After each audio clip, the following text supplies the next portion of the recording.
Nina Nesbitt bei SRF 3 am Morgen Stay Out. Und komm rein, Fabian Unterreger, morgen. Guten Morgen, Mario. Der 13. Freitag, glaubst du an so Zeug? Wir müssen, wenn wir so die News lesen, dann definitiv. In dem Moment, wo du da bist, ist es wahr. Jetzt. Freitag der 13. Zum Glück ist Freitag. Mit dem Fabian Unterreger.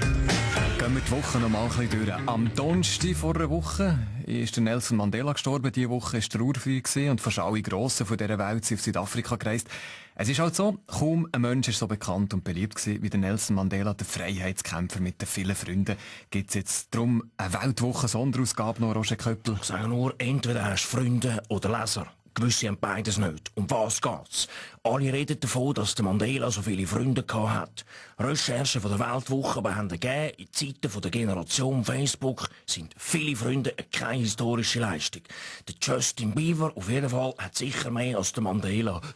Stellen Sie sich vor, was abgeht, wenn der mal einen Abgang macht. Ja gut, ja. Ich meine, der Mandela ist ja bekannt für seinen Freiheitskampf. Mit Facebook und Internet hat das wenig zu tun. Seine Freunde sind echt aus Fleisch und Blut, so wie der Schweizer Popheld, Schauspieler, Unternehmer, Hausi Lütenegger. Ja, ganz klar, der Madiba ist ein ganz guter Freund von mir. Der Madiba, ich habe mit ihm ein wunderschönes Golf gespielt, wir haben zusammen gegolft, oder? Und bin auf den Kanarischen Inseln mit ihm gewillölt. Dort mal haben wir zusammen gewillölt und dann mit ihm viel gelacht. Was haben wir gelacht dort mal? Ui. Aber etwas habe ich dem Nelson vorausgehauen, oder? Bevor ich dann Multimillionär geworden bin, da bin ich ganz ein guter Turner gewesen, oder? Bin ein Nationalturner bin ich gewesen. Und Madiba nur mein Nationalheld.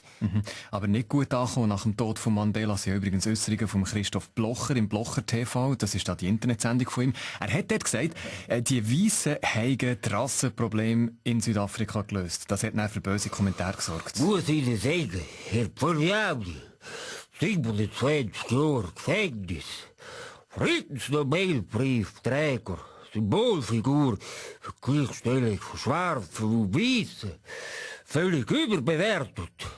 Hätte Mandela Mutter nie gesagt, dass er etwas Rechts lehren, zum Beispiel abgewählte Bombenfrot oder Päpfeler.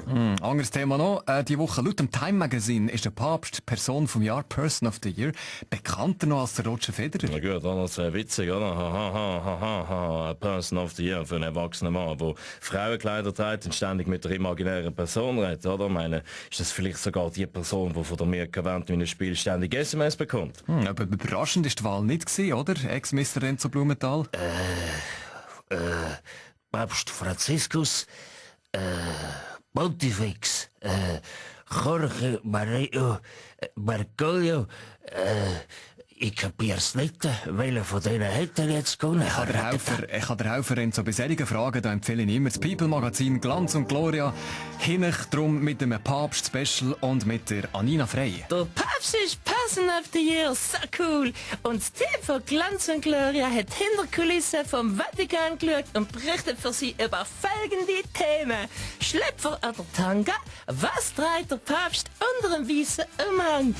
Der Heilige oder das Heilige Rüebli, wir backen zusammen mit dem Franziskus eine Oblette. Heisse Schlitten, eine Spritztour mit dem Papamobil durch den Schrebergarten vom Vatikan. Zum Glück ist Freitag. Mit dem Fabian Unterreger.